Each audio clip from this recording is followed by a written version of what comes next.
guys, this is Judy from Patterns for Pirates, and I'm going to show you how to do the side split on the new sweater weather. I have a youth size here. It is a size 5, and I'm sewing it up in this brushed sweater knit. It's an alpaca sweater. It's super soft, kind of plush. So what I have now is my side seams are kind of pinned, and then I didn't draw it. I cut a little notch in my marking. This is the crop length, and I did the highest cut length on it. I mean the highest little side split marking. So what I'm going to do is I'm going to sew from right at the marking, which is the middle of my notch, and I'm going to sew up 1 to 2 inches. I like to use a lightning stitch on my machine when I'm doing this with knits.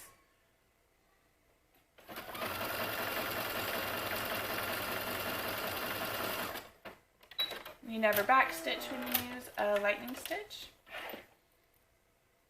Just a reminder. So now I have where it is sewn about 1 to 2 inches. You can trim off your notch if you want to, but you're just going to snip all the way to the seam about halfway through your stitch line. So not at your marking, but about halfway through your 1 to 2 inches. Then what you're going to do is sew up the rest of your side seam. I'm going to use my serger. I'm going to start at the bottom of the sleeve, sew up through the armpit and down the side seam. You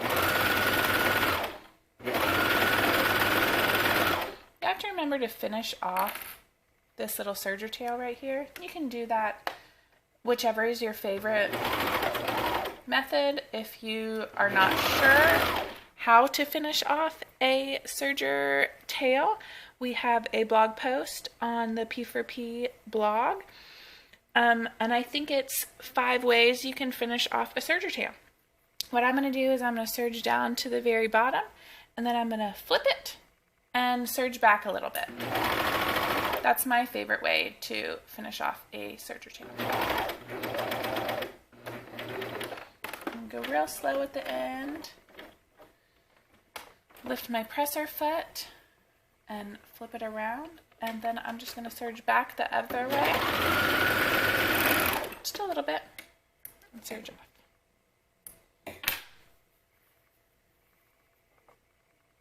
There we go. Okay, from here what we're going to do is open up the side seam. I usually do this on my pressing board, but I'm going to try to do it here. And we're just going to press your seam allowance open. So it's 1/2 inch. I'm going to press it open and pin it.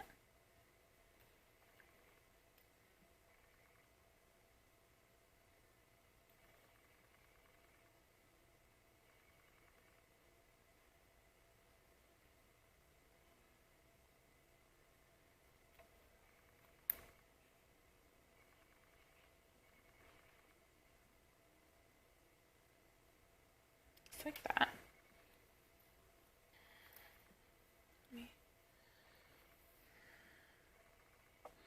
Your back is going to be longer than your front on all sizes, all options, so it should look just like this.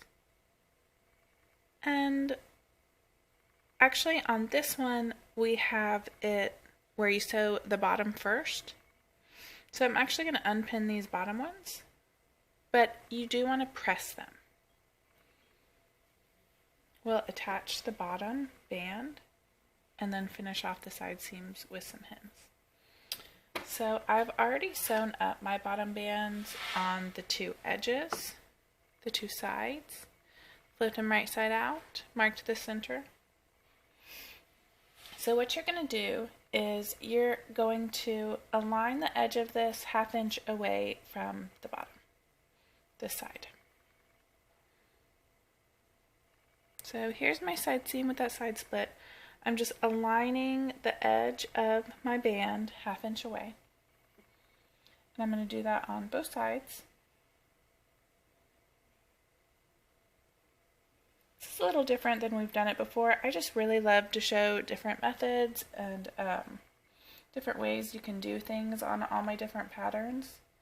And that way, if you read multiple of my patterns and I do it several different ways, you can pick whichever way you like best and do it that way. So I've pinned at the side seams and in the center, and I have a 1/2 inch on both sides. I'm going to zip across with my serger.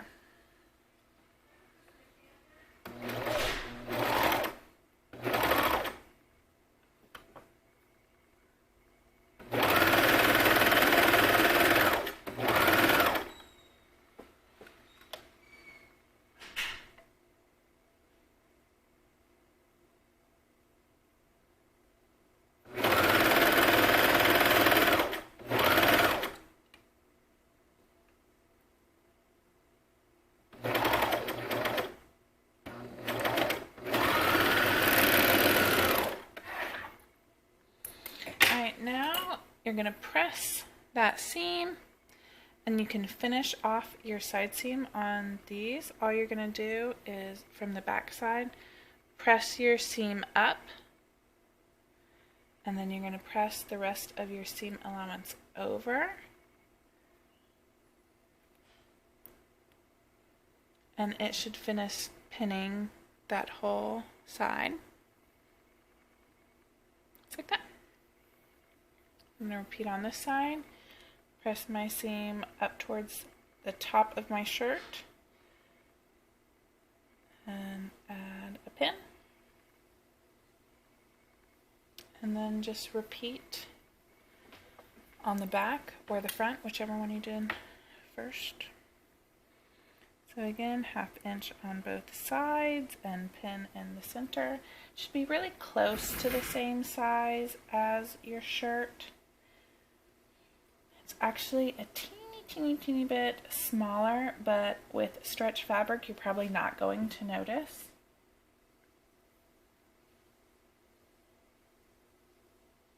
Alright, and I'm going to zip across this one.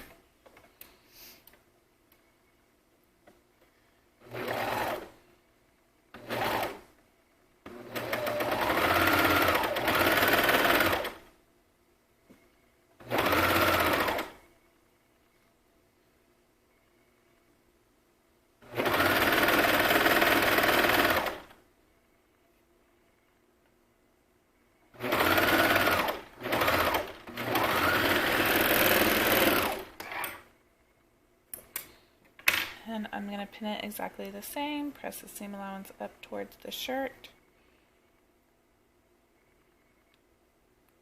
fold it up that 1/2 inch mark, which should match exactly to the edge of your band.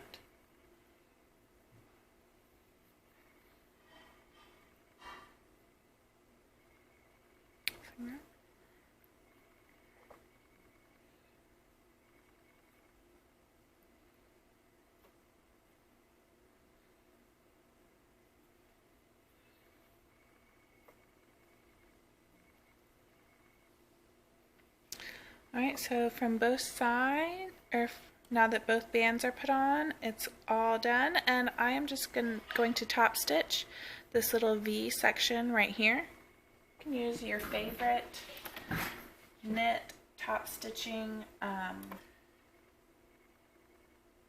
stitch. You can use a cover stitch if you're lucky enough to have one of those. You can use any stretch stitch that you like. Doesn't need a ton of stretch, so you're pretty wide open on choices. I'm just going to use a classic old zigzag. Whew! Almost forgot to take my needle out. Talking and sewing at the same time.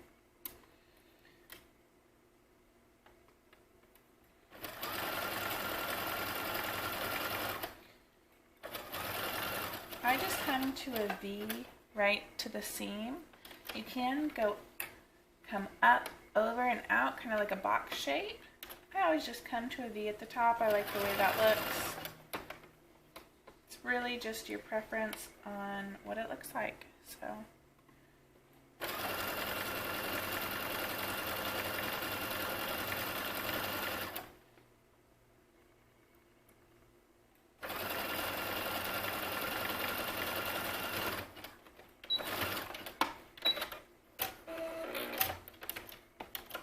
here's our last close-up. And we're done with this side split. So there it is from the front.